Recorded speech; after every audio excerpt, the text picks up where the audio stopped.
we're joined from Moscow by visiting lecturer at the Higher School of Economics, Mr. Rami Al-Qalyoubi. Welcome to Qnews Economic Bulletin.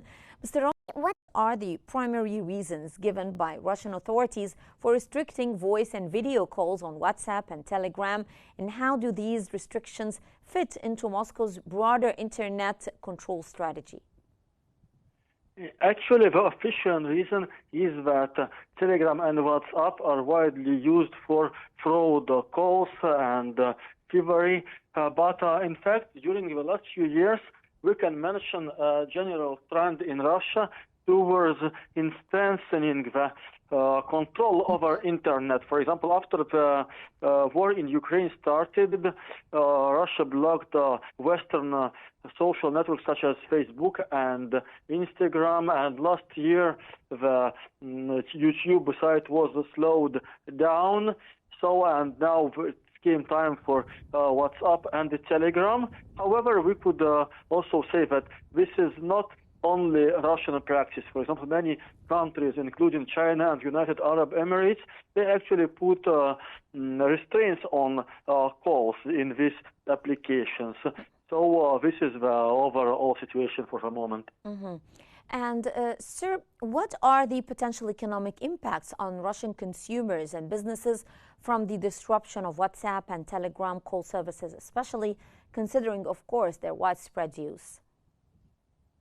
I don't think there will be a significant influence, because actually there are VPN services which can be used to continue using these websites and applications. There are also some other alternatives like Max. Now Russia is applying or developing its new application Max, although there are some security constraints.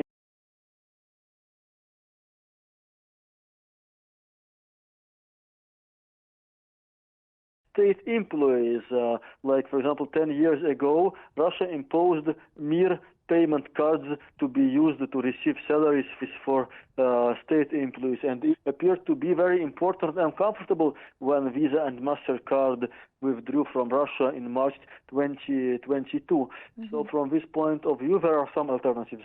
Mm-hmm. So how might the push by Russian authorities to promote a domestically controlled messaging app like Max that you just mentioned affect the digital economy and data privacy landscape in Russia?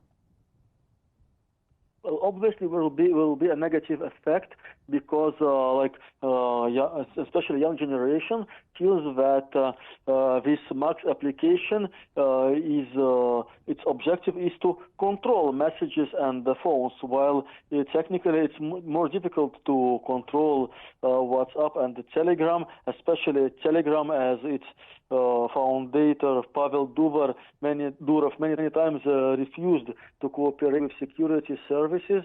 So at this point of view, of course, there are privacy concerns. Mm-hmm.